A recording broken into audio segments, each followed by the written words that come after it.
তমাল এমএনসিতে job পাওয়ার পরেই অনিন্দিতাকে বিয়ের প্রস্তাবটা দিয়েই বসে। তমাল স্কুল লাইফ থেকে অনিন্দিতাকে খুব পছন্দ করত। তমাল যেহেতু ভালো টাকা মাহিনা পায় বলে অনিন্দিতার বাবাও তমালের সঙ্গে বিয়ে দিতে রাজি হয়।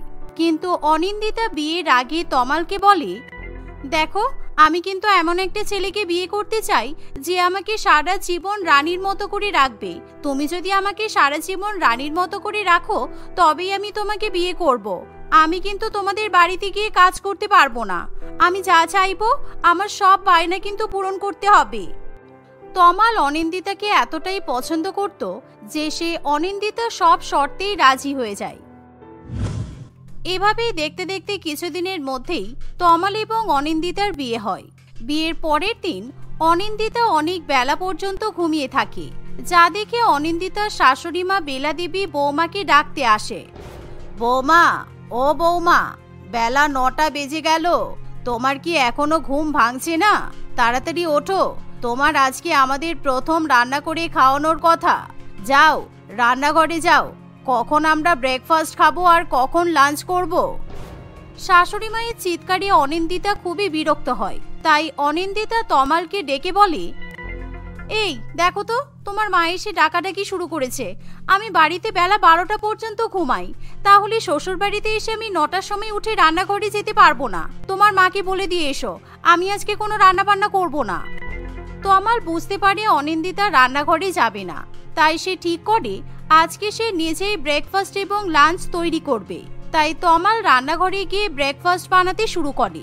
অন্যদিকে বেলা দেবী ড্রয়িং রুমে খাবারের জন্য অপেক্ষা করতে থাকে। কিছুক্ষণের মধ্যেই নতুন বৌমার বদলে ছেলে যখন খাবার নিয়ে আসে তা দেখে বেলা দেবী বড্ড অবাক হয়। কিরে, তোর বউ কোথায়? তুই আজকে সকালবেলা ব্রেকফাস্ট বানাচ্ছিস কেন? জীবনে তো কখনো রান্নাঘরে ঢুকিসনি, আজ আবার সবার জন্য লুচি আলুর দম বানিয়েছিস? অনিন্দিতা জীবনে কখনো রান্নাবান্না করেনি মা, তাই ও শ্বশুরবাড়িতে এসে রান্নাবান্না করতে খুব অসুবিধা হবে, তাই আমি ব্রেকফাস্ট আর লাঞ্চ বানিয়ে রেখেছি। আমার হাতেই না হয় আজকে ব্রেকফাস্ট করো। তমালের ব্যবহার দেখে তার মা খুবই আশ্চর্য হয়।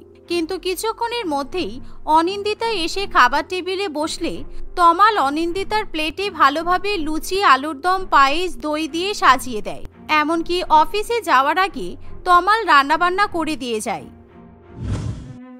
তমাল চলে যাওয়ার পর বেলা 11টা নাগাদ অনিন্দিতা সাজগোজ করে কোথাও যেন যাওয়ার জন্য। কি ব্যাপার, এই ভর দুপুর বেলা ডিং ড্যাং করে কোথায় চললে? তোমার জন্য আমার ছেলেটা রান্নাবান্না করে মরছে। ছেলের মুখের দিকে তাকিয়ে তোমাকে কিছু বলতে পারছি না, কিন্তু তোমাকে বিয়ে করে এনেছি কি রূপ দেখানোর জন্য? কেন? তমাল আমাকে বিয়ের আগেই বলে রেখেছে ও আমাকে রানীর মতো করে রাখবে, তাই রান্নাবান্না করে দেওয়া তমালের কর্তব্য। রান্না তো আর আপনাকে করতে হচ্ছে না, তাহলে আপনার এত অসুবিধা হচ্ছে কেন? শোনো বৌমা, তোমার এখন বিয়ে হয়ে গেছে, তুমি আর আগের মতো নেই যে ছেলে মানুষই করছো। তমাল এত রান্নাবান্না ঘরের কাজকর্ম করে তারপর অফিসে গেছে, আবার অফিস থেকে ফিরে কাজ করবে। স্ত্রী হিসেবে তোমার কি কোনো কর্তব্য নেই? আছে তো, এই যে আমি শপিং করতে যাচ্ছি, আসার সময় তমালের জন্য কিছু কিনে আনবো। বিয়ের আগে আমার তমালের সঙ্গে কথা হয়েছিল, এখন যদি তমাল বলে আমাকে রানীর মতো করে রাখতে পারবে না, তাহলে আমি ডিভোর্স দিয়ে বাপের বাড়িতে চলে যাব। এই শুনে বেলা দেবী কিছু বলতে পারে না, কারণ বেলা দেবী খুব ভালো করেই জানি তমাল অনিন্দিতাকে ভীষণই ভালোবাসে। তাই অনিন্দিতা ডিভোর্স নিয়ে বাপের বাড়িতে চলে যাক, এটা বেলা দেবী কখনোই চায় না। তাই তার কাছে চুপ করে থাকাটাই শ্রেয় বলে মনে হয়। অন্যদিকে অনিন্দিতা নিজের জন্য হীরের নেকলেস, ইয়াররিং সেট, আংটি এবং পছন্দের লেহেঙ্গা, জামা কাপড় কিনতে শুরু করে। দেখতে দেখতে অনিন্দিতার 3 লক্ষ টাকা বিল হয়ে দাঁড়ায়। তমাল যখন বাড়ি আসে তখন অনিন্দিতার কেনাকাটি দেখে ভীষণই অবাক হয়। কি ব্যাপার, তুমি একদিনে 3 লক্ষ টাকা উড়িয়ে ফেলেছো? দেখো অনিন্দিতা, এখন তো মাসের শেষ, আর তুমি এখনই অত টাকা শপিং করে ফেললে। অল্প অল্প করে কিনতে পারতে, একসাথে এত কিছু কিনলে আমার তো একটু চাপ হয়ে যায়। আমি মাত্র কয়েকটা জিনিস কিনেছি, আমার কত জিনিস কেনার আছে। তুমি এখন থেকে এরকম কথা বলছো? এটুকু জিনিস যদি নাই দিতে পারো তাহলে আর তুমি আমাকে কিভাবে রানী করে রাখবে? আমার বান্ধবীর বড়েরা যা বলে তাই দেয়। অনিন্দিতার কথা শুনে তমালের খারাপ লাগে, তাই তমাল নিজের ব্যাংকের সবকটা কার্ড অনিন্দিতাকে দিয়ে দেয়। এই নাও আমার ব্যাংকের কার্ড, তোমার যা ইচ্ছে হচ্ছে তুমি তাই করো। আমি তোমাকে যখন বলেছি আমি তোমাকে রানী করে রাখবো, তার মানে আমি তোমাকে রানীর মতোই রাখবো। আর তুমি একদিন অবশ্যই বুঝবে তোমার বান্ধবীদের বরদের থেকেও আমি সবচেয়ে সেরা। সেটা দেখা যাবে, কিন্তু এখন আমার একটু ভালো করে পাটা টিপে দাও তো, আর মাথাটাও ম্যাসাজ করে দাও। সারাদিন শপিং মলে ঘুরে বেরিয়ে আমার পাটা বড্ড ব্যথা করছে। তারপর দেখো নতুন গুচির জুতাটা পরে আমার পায়ে কেমন ফোসকা পড়েছে। এই শুনে তমাল তখনই রান্নাঘর থেকে তেল গরম করে এনে অনিন্দিতার পায়ে ম্যাসাজ করতে শুরু করে। সেই সাথে খুব ভালো করে মাথাতেও ম্যাসাজ করে দেয়। বেলা দেবী দূর থেকে এরকম দৃশ্য দেখে মনে মনে বড্ড রেগে যায়, কিন্তু সে চাইলেও কিছু বলতে পারে না। পরের দিনও তমাল নিজেই ঘরবাড়ি কাজকর্ম সামলায়। তমালকে এত কাজকর্ম করে অফিসে যেতে হয় বলে তার খুবই কষ্ট হয়, কিন্তু সে চাইলেও অনিন্দিতাকে কিছু বলতে পারে না। অন্যদিকে অনিন্দিতা প্রত্যেক দিন বেলা 11টা-12টা পর্যন্ত ঘুমায়। অনিন্দিতা ঘুম থেকে উঠে ব্রেকফাস্ট করে কখনো পার্লারে চলে যায়, কখনো বা বন্ধুদের সঙ্গে দেখা করতে যায়, আবার কখনো শপিং করতে বেরিয়ে যায়। এমনই একদিন অনিন্দিতা পার্লারে গিয়ে দেখে পার্লার বন্ধ। এ বাবা, আমি আজকে পার্লারে হেয়ার ওয়াশ করাতে আসলাম, আজকে সব পার্লারগুলোই বন্ধ। না, আমার আজকে হেয়ার ওয়াশ করতেই হবে। এখন আমি কি করব? অনিন্দিতা অনেক ভাবনা চিন্তা করে তমালকে ফোন করে, কিন্তু তমাল তখন একটা অফিসের মিটিংয়ে ব্যস্ত থাকে। কিন্তু অনিন্দিতা বারে বারে ফোন করায় তমাল বাধ্য হয়ে ফোন ধরে। এই শোনো তমাল, আমার চুলটা পুরো তেলতেলে হয়ে গেছে।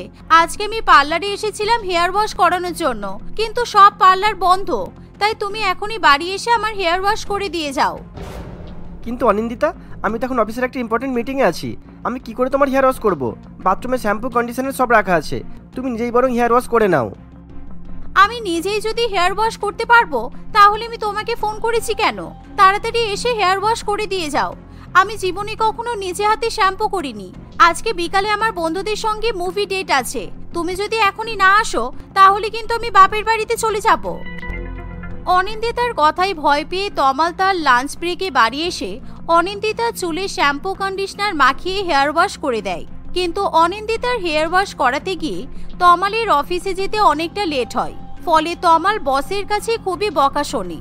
এভাবেই কিছুদিন কাটে, আর প্রত্যেক দিন অনিন্দিতা কিছু না কিছু অজুহাতে তমালকে দিয়ে অনেক বেশি পরিশ্রম করায়। একদিন, তমাল, তুই চলে যাওয়ার পর প্রত্যেক দিনই তোর বউ ছোট ছোট জামা কাপড় পরে বাড়ি থেকে বেরিয়ে যায়। শুধুমাত্র তোর মুখের দিকে তাকিয়ে আমি কোনো কথা বলতে পারি না।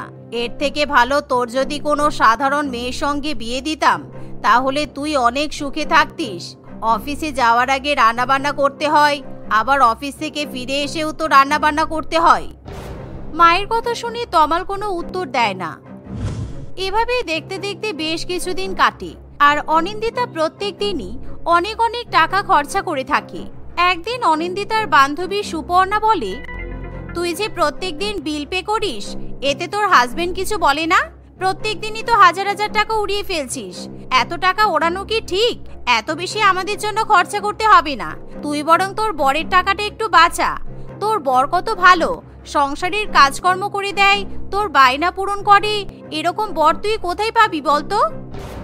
এই শোন, তুই আমার শাশুড়ি মায়ের মতো জ্ঞান দিস না তো।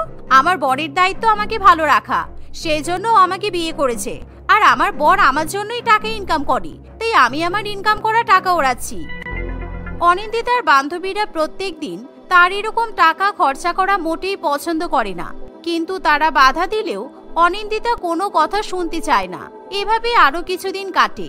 একদিন রান্নাঘরে শশা কাটতে গিয়ে হঠাৎই তমালের হাত কেটে যায়, যা দেখে অনিন্দিতা কোনো আগ্রহ প্রকাশ করে না। শোনো, আজকে খুব বৃষ্টি পড়ছে, তাই তুমি আমার জন্য বেশি করে ঝাল দিয়ে আলু মাখা আর গন্ধরাজ লেবু দেওয়া টক জল বানাও। আজকে আমি আমার বান্ধবীদের ইনভাইট করেছি। আজকে আমরা সবাই একসঙ্গে ফুচকা পার্টি করব। অনিন্দিতা, আজকে আমার হাত কেটে গেছে। আমি যদি বেশি ঝাল দিয়ে আলু মাখতে যাই তাহলে আমার হাত খুব জ্বালা করবে। আমি তোমাকে বরং অন্যদিন ফুচকা বানিয়ে খাবো। আর আজকে আমার অফিসের কাজও আছে, তাই খুব বেশি সময় পাবো না, বুঝেছো? আহারে, তুমি কি কচি খোকা নাকি? সামান্য হাত কেটে গেছে বলে ফুচকা বানাতে পারবে না? চুপচাপ ফুচকা বানাও। তুমি আমার জন্য এইটুকু কাজ করতে পারবে না? আমাকে বিয়ে করেছিলে কেন? তোমার জায়গায় যদি আমি অন্য কাউকে বিয়ে করতাম তাহলে আমি খুব ভালো থাকতাম। তুমি কখনো আমার প্রিয় বর হতে পারবে না। এভাবেই অনিন্দিতা তমালকে যাচ্ছে তাই করে কথা শোনাতে থাকে।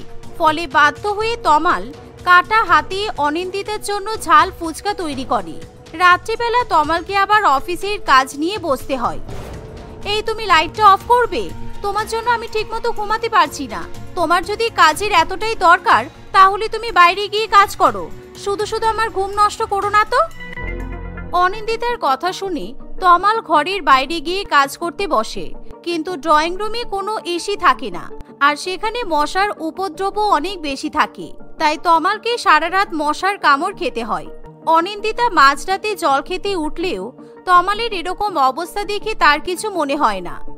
শোনো, কালকে অফিসে যাওয়ার আগে আমাকে 5,000 টাকা ক্যাশ দিয়ে যেও তো। আমার হাতে সামান্য ক্যাশটুকুও থাকে না। তোমার কাছে টাকা না চাইলে তুমি তো আবার টাকা দিতেই চাও না।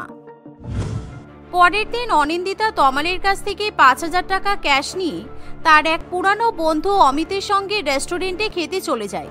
কিন্তু দুর্ভাগ্যবশত অনিন্দিতা এবং অমিত যেই টেবিলে লাঞ্চ করতে বসে, তার পাশের টেবিলেই তমাল এবং তার অফিস কলিগরা বিজনেস লাঞ্চ করতে বসে। কিছুক্ষণ বাদেই তমালের অফিসের এক কলিগ বলে, তমালদা, ওই পাশের টেবিলে তোমার বউ আর অমিত খাচ্ছে মনে হচ্ছে। তুমি কি তোমার বউকে আজকে লাঞ্চে ইনভাইট করেছিলে নাকি? বৌদি তোমার সঙ্গে এক টেবিলে বসে না খেয়ে অমিতের সঙ্গে এক টেবিলে বসে খাচ্ছে কেন? অনন্তর কথা শুনে তমাল পেছনে ঘুরে দেখে অনিন্দিতা সত্যি এক টেবিল ভর্তি দামি দামি খাবার নিয়ে অমিতের সঙ্গে হেসে হেসে গল্প করছে। তমাল যেটা কিছুতেই সহ্য করতে পারে না। আমি দুপুরবেলা রান্না করে দিয়ে যাওয়ার পরেও তুমি অন্য ছেলের সাথে প্রত্যেকদিন লাঞ্চ করতে বেরো? ছি অনিন্দিতা, ছি। আর তুমি তার এই প্রতিদান দিলে? তুমি তো সবসময় আমাকে বাপের বাড়ি চলে যাবার বা ডিভোর্স দেওয়ার ভয় দেখাতে, তাই না? আজকে তুমি সত্যি বাপের বাড়ি চলে যাও, আর আমি তোমাকে ডিভোর্স দিয়ে দেবো। তমালদা, অনিন্দিতা তোমার বউ? কই অনিন্দিতা, তুই তো একবার তোর হাজবেন্ডের কথা বলিসনি। তমালদা আগের দিন মনে হয় তোর জন্য ইম্পর্টেন্ট মিটিং ছেড়ে বাড়ি গিয়েছিল, তাই না? আর তাতে করে তমালদার প্রজেক্টের তো ক্ষতিও হয়েছিল। অনিন্দিতা কখনোই তমালকে এভাবে রেগে যেতে দেখেনি, কিন্তু তমালের এত কথা শুনে অনিন্দিতার খুবই খারাপ লাগে। তুমি আমাকে ক্ষমা করে দাও, আমি আর কোনোদিনও তোমাকে না বলে বাইরে বেরোবো না। তোমার থেকে একটা টাকাও চাইবো না। তুমি যা বলবে আমি তাই শুনবো। তুমি দয়া করে আমাকে ডিভোর্স দিও না তমাল। তুমি আমার কাছে প্রিয় হতে পারলেও আমি তোমার কাছে কখনোই প্রিয় হতে পারিনি। আমি এবার একজন ভালো বউ হয়ে দেখাবো, আমি তোমাকে কথা দিচ্ছি। অনিন্দিতা অনেক কাকতি মিনতি করে তমালের কাছে ক্ষমা চাইতে থাকে। তাই শেষ পর্যন্ত তমাল অনিন্দিতাকে দ্বিতীয় একটা সুযোগ দেয়। অনিন্দিতা বুঝতে পারে সে তমালের উপর এতদিন ধরে অনেক অত্যাচার করেছে, তাই অনিন্দিতা আর তমালকে বাড়ির কোনো কাজ করতে দেয় না। অনিন্দিতার এরকম পরিবর্তন দেখে বাড়ির সকলেই খুবই খুশি হয়। ঘরে তো সাজি না আমি, সাজতে হলে সেই তো বাথরুমেই আসতে হয়। তারপরেও তোমরা আমাকে 1 মিনিটও শান্তি কেন দাও না বলো তো? এভাবে না সাজা হয় আর না কোথাও যেতে ইচ্ছা করে। আরে আমি কখন থেকে বলছি আমি বাথরুমে যাব? 1 ঘন্টা হয়ে গেল কোনো রকমে চেপে বসে আছি, আর তুমি বলছো তোমার সাজা হয় না? বাথরুমে পাখা লাগানোটাই কাল হয়েছে। তুমি যখন ঘন্টার পর ঘন্টা বাথরুমে বসে খবরের কাগজ পড়ো, আমি তো এরকম ভাবে তোমাকে বিরক্ত করি না। তোমার জন্য যদি আমার আইলাইনারটা ব্যাকাটেরা হয়েছে না, তাহলে তোমারই একদিন কি আমারই একদিন। আমি কিন্তু আর চেপে রাখতে পারছি না। তুমি দরজাটা খোলো তাড়াতাড়ি, না হলে আমার প্যান্টেই হয়ে যাবে যে। তারপর আমাদের ঘুরতে যাওয়া তো দূরের কথা, এসব তোমাকেই পরিষ্কার করতে হবে। এটা শুনে সুরভি রেগে গিয়ে দরজা খুলে বাইরে বেরিয়ে আসে। ভয় দেখাচ্ছ? তুমি আমাকে ভয় দেখাচ্ছ? ঘর নোংরা করবে তুমি আর পরিষ্কার করব আমি? তোমার মায়ের ঘরে বাথরুম আছে, দাদার ঘরে বাথরুম আছে, সেগুলোতে নিশ্চয়ই কেউ নেই। তুমি তো সেখানেও যেতে পারো। বিপ্লব আর সুরভির চিৎকার চেঁচেমেচি শুনে তাদের বাড়ির বাকি লোকজন সেখানে আসে। তুমি তো জানো ভাই, সুরভি বাথরুমে মেকআপ করতে পছন্দ করে, তবুও তুমি কেন সবসময় একটা জিনিস নিয়ে ঝামেলা করো বলো তো? তুমি তো আমাদের কারোর বাথরুমে চলে গেলেই পারতে। ওর ভালো লাগা ভালোবাসার কাছে আমার কমফোর্টের কোনো দাম নেই, তাই তো? নিজেদের বাথরুম ছেড়ে অন্য কারোর বাথরুম ব্যবহার করলে আমার যে শান্তি হয় না, এটা তো তোমরা জানোই। থাক না বাবা, সব বাদ দে, তুই আমাদের বাথরুমে যা, তাড়াতাড়ি ফ্রেশ হয়ে আয়। এত দেরি করলে আমরা কখন বেরোবো বলতো? এমনিতেই অনেক দেরি হয়ে গেছে।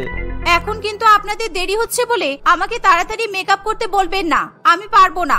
আমার অনেকটা সময় নষ্ট হয়ে গেল। বাথরুম থেকে বাইরে বেরোতেই আমি ঘামতে শুরু করেছি। এখন আমাকে আবার সমস্ত মেকআপ নতুন করে করতে হবে। একটু পরেই 8টা বেজে যাবে। এরপরে আর কোনো অনুষ্ঠান বাড়িতে যাওয়াটা কি ভালো দেখায়? শুধু খাওয়ার টাইমে গেলে লোকে কি ভাববে? নিজে তো সেজে গুজে পটের বিবি হয়ে বসে আছো। তুমি তো চাও যে সবার সামনে যাতে তোমাকে বেশি সুন্দর লাগে, যাতে বিয়ে বাড়ির সবাই শুধু তোমারই প্রশংসা করে। তাই জন্যই আমাকে শাস্তি দিতে তোমার এত অসুবিধা হচ্ছে। এই বলে সুরভি আবার বাথরুমে ঢুকে পড়ে এবং সজোরে দরজাটা বন্ধ করে দেয়। সে আবার নিজের মুখে মেকআপ করতে শুরু করে। বাথরুমে মেকআপ করা নিয়ে বিপ্লব আর সুরভির ঝগড়া এখন যেন রোজকার ব্যাপার হয়ে দাঁড়িয়েছিল। সুরভি বরাবর এমন ছিল না। বিগত কয়েক সপ্তাহ ধরেই সে সবার সঙ্গে খারাপ ব্যবহার করছে আর সবসময় সে বাথরুমেই মেকআপ করছে। সুরভি মাত্র কয়েক মাস হয়েছে বিয়ে করে তার শ্বশুর বাড়িতে এসেছিল। এরই মধ্যে বেশ অনেকবার তাকে তার জায়ের সঙ্গে তুলনা করে অনেকেই অনেক রকম ভাবে ছোট করেছে। এমনকি একদিন সুরভি তার শাশুড়ি মা আর জায়ের সাথে কেনাকাটা করতে বেরিয়েছে। এমন সময় তাদের এক প্রতিবেশী কোয়েল এবং তার বাবা তাদের সামনে আসে। কোথায় চললে গো? নতুন বৌমাদেরকে নিয়ে শপিং করতে যাচ্ছ? তোমার ছোট বৌমাকে পারলে বেশ কিছু দামি দামি মেকআপের জিনিস কিনে দিও। ও তো একেবারেই সাজতে পারে না। এখন সাজতে পারে না তো কি হয়েছে? পরে ঠিক শিখে যাবে। সবাই কি আর ছোট থেকেই হাতে মেকআপ ব্রাশ নিয়ে বড় হয়? আমাদের ছোট বউ কত পড়াশোনা জানে বলো তো? আমি তো পুরুষ মানুষ, তাই ওসব মেয়েদের ব্যাপারে নাক গলানো উচিত নয় জানি। তোমার ছোট বৌমা তো বড় বৌমার মতো এক অংশ সুন্দরী নয়, তাই ওর উচিত সুন্দর করে সেজেগুজে রাস্তায় বেরোনো, না হলে লোকে তোমাদেরকেই নিন্দা করবে। তোমার দুই বৌমাকে পাশাপাশি একদম ভালো লাগে না। বিপ্লবের যে এমন পছন্দ কিভাবে হলো আমি এখনো ভেবে পাই না। ফাঁকা সময়ে আমাদের বাড়িতে এসে আমাদের বাগানটা একটু পরিষ্কার করে দিয়ে যাবেন? আমরা অনেক খুঁজেছি, কোনো ভালো মালি পাচ্ছি না জানেন। এ কি অদ্ভুত কথা! আমি তোমাদের বাগান কেন পরিষ্কার করে দেব? আমার কি খেয়ে দেওয়ার কাজ নেই? যা খুশি তাই একটা বলে দিলেই হলো নাকি? খেয়ে দিয়ে যখন এতই কাজ আছে তাহলে অযথা আমার রূপ নিয়ে ভেবে আপনি নিজের সময় নষ্ট করছেন কেন? আমাকে আমার স্বামী কেন পছন্দ করলো সেসব তো আপনাকে ভাবতে হবে না। আর এসব ভাবার সময় যদি আপনার কাছে থাকে তাহলে আমাদের বাগান পরিষ্কার করে দেওয়ার সময়ও আপনার কাছে থাকবে। কমলা আন্টি, তোমার বৌমাকে মুখ সামনে কথা বলতে বলো। আমার বাবার সাথে কিভাবে কথা বলছে? আমার বাবা কি কিছু মিথ্যা কথা বলেছে নাকি কিছু বানিয়ে বলেছে? ওই যে কথাই আছে না, আগে দর্শনধারী পরে গুণ বিচারি, এটাও ঠিক সেই রকমই। যার মুখ দেখেই বোঝা যায় কোনো রকম মায়া মমতা নেই, তার থেকে তুই ভালো ব্যবহার আশা করিস কিভাবে? এর থেকে আমাদের মধুসা বৌমা অনেক ভালো। তোমাদের এসব শুনতে খুব ভালো লাগছে বলো, তাই না দিদি? দেখো মাও কিরকম ভাবে ওনাদেরকে কিচ্ছু বলছে না। আমি এতই খারাপ দেখতে, তাহলে বিপ্লবের কথা শুনে আমাদের বিয়ে দিতে রাজি হয়েছিলে কেন? আমাকে দেখেই তো না করে দিতে পারতে। এই বলে সুরভি কাঁদতে কাঁদতে বাড়িতে ফিরে আসে। সেদিন তাদের আর কারোর কেনাকাটা করতে যাওয়া হয় না। তারপর থেকে সুরভি সবসময় মেকআপ করতে থাকতো। ঘর থেকে এক পা বাইরে বেরোলেও সে মেকআপ না করে বের হতো না। এমনই একদিন সে নিজের ঘরে মেকআপ করছে, হঠাৎ করে তার শাশুড়ি মা কমলা দেবী সেখানে চলে আসে। সারাদিন পটের বেবি সেজে বসে থাকলে হবে? কাজ বাজও তো করতে হবে। তুমি তো বাড়ির বউ, তোমাকে তো আমরা এই বাড়ির বউ করে নিয়ে এসেছি, মডেল বানিয়ে তো নিয়ে আসেনি। আমি সাজলে আপনাদের সমস্যা, আমি না সাজলেও আপনাদের সমস্যা। আমি করবোটা কি বলুন তো? কি আবার করবে? নিজের বড় জায়ের সাথে হাতে হাতে কাজ করবে। ও বেচারি সারাদিন কাজ করতে থাকে, এত সুন্দর দেখতে মুখটা, দিনের শেষে পুরো শুকিয়ে যায়। ওকেও তো একটু বিশ্রাম দিতে হবে, তাই না? আপনাদের কাছে কি দিদি ভাইকে ছাড়া আর কোনো টপিক নেই কথা বলার জন্য? সারাক্ষণ মধুজা, এই মধুজা, ওই মধুজা করেই চলেছেন। আমার যেসব ভালো লাগে না সেটা আপনারা বোঝেন না। তা ভালো লাগবে কেন? কাজের কথা বললেই তো মানুষের ভালো লাগে না। আর তোমার বড় যাকে সবাই এমনি এমনি এত প্রশংসা করে না। ও রূপে গুণে সব দিক থেকে সম্পূর্ণ। নিজের ঘরে একটু শান্তি করে সাজবো তারও কোনো উপায় নেই। এই বলে সুরভি গটমট করতে করতে বাথরুমের ভেতরে চলে যায় এবং সেখানে গিয়ে সে সাজতে থাকে। তারপর থেকে সে বাথরুমের ভেতরেই সাজে, বাথরুমের ভেতরেই সমস্ত রকমের মেকআপ করে। কিন্তু সে বেশি মেকআপ করতে পারে না, কারণ তাদের বাথরুমের ভেতরে পাখা নেই বলে বেশি মেকআপ করলে সে খুব তাড়াতাড়ি ঘেমে যায় আর তার সমস্ত সাজটাই নষ্ট হয়ে যায়। ভাবছি আমাদের বাথরুমে একটা পাখা লাগাবো, বুঝলে? আমি তো অনেকক্ষণ বাথরুমে বসে থাকি, পেপার টেপারও তো পড়ি। গরমকালে বেশিক্ষণ বসে থাকতে খুব কষ্ট হয়। খুব ভালো হবে, আমারও সুবিধা হবে। আমি অনেকদিন ধরে ভাবছিলাম যে তোমাকে বাথরুমে একটা পাখা লাগাতে বলবো, তুমি আমার কথা হেসে উড়িয়ে দেবে এই ভেবে আমি না কিছু বলতে পারিনি, জানো? হ্যাঁ, পাখা লাগালে তো তুমি সারাদিন বাথরুমে বসে মেকআপও করতে পারবে, তাই তো? বেশ বেশ, আমিও 2-1 দিনের মধ্যেই বাথরুমে পাখা লাগানোর ব্যবস্থা করছি। বিপ্লব 2-1 দিনের মধ্যেই তাদের বাথরুমে একটা পাখা লাগিয়ে দেয়। আর তারপর থেকে বিপ্লব এবং সুরভির প্রত্যেক দিনের ঝগড়া শুরু হয়ে যায়। সুরভি বাথরুমে গেলে ঘন্টার পর ঘন্টা মেকআপ করতেই থাকে। বিপ্লবের বাথরুমে যাওয়ার হলেও সে যেতে পারে না। এমনই কারণে একদিন তাদের দুজনের মধ্যে তুমুল ঝগড়া বাঁধে। এমনকি রাগের মাথায় সুরভি মধুজাকেও নানান রকমের কথা শুনিয়ে দেয়। বেশ অনেকক্ষণ পরে অনেক মেকআপ করে সুরভি বাইরে বেরিয়ে আসে। তার সাজগোজ দেখে বাড়ির সবাই চমকে ওঠে। তারা সবাই মনে মনে ভাবে সুরভিকে তার মেকআপটা একটু পাল্টে নিতে বলবে, কিন্তু সুরভি আবার কি বলবে সেটা ভেবেই তারা কেউ আর কিছু বলতে পারে না। ইস রে, মেয়েটা এত কষ্ট করে গরমের মধ্যে বাথরুমের ভেতরে দাঁড়িয়ে দাঁড়িয়ে সাজলো, এখন যদি ওকে বলি ওর মেকআপটা বেশি হয়ে গেছে তাহলে তো আবার কষ্ট পাবে, কিন্তু না বললে যদি বিয়ে বাড়িতে সবাই ওকে আজে বাজে কথা বলে। এরকমই নানান রকমের কথা ভাবতে ভাবতে মধুজা ঠিক করে সে সুরভিকে বেশি মেকআপ করার কথা বলবে। বলছি সুরভি, তুই একটু আমার সাথে আমার ঘরে চল, আমি তোকে সুন্দর করে সাজিয়ে দিচ্ছি। তোর মেকআপটা একটু উগ্র হয়ে গেছে, আমি বুঝতে পারছি। বাথরুমে সাজলে ঠিকঠাক লাইটিং না থাকলে মেকআপ অনেক সময় গড়বড় হয়ে যায়। আমার মেকআপটা ভালো হয়েছে বলে তুমি হিংসা করছো তাই না? যেই দেখলে আমাকে তোমার থেকে বেশি সুন্দর লাগছে অমনি তোমার মনে হলো যে আমার মেকআপটা চেঞ্জ করিয়ে দেওয়া উচিত। বৌদি তুমি ছেড়ে দাও, ও বুঝবে না, ও অহংকারে অন্ধ হয়ে গেছে, ভালো কথা ওর ভালো লাগে না। তারা কেউ আর সুরভিকে কিছু বলে না।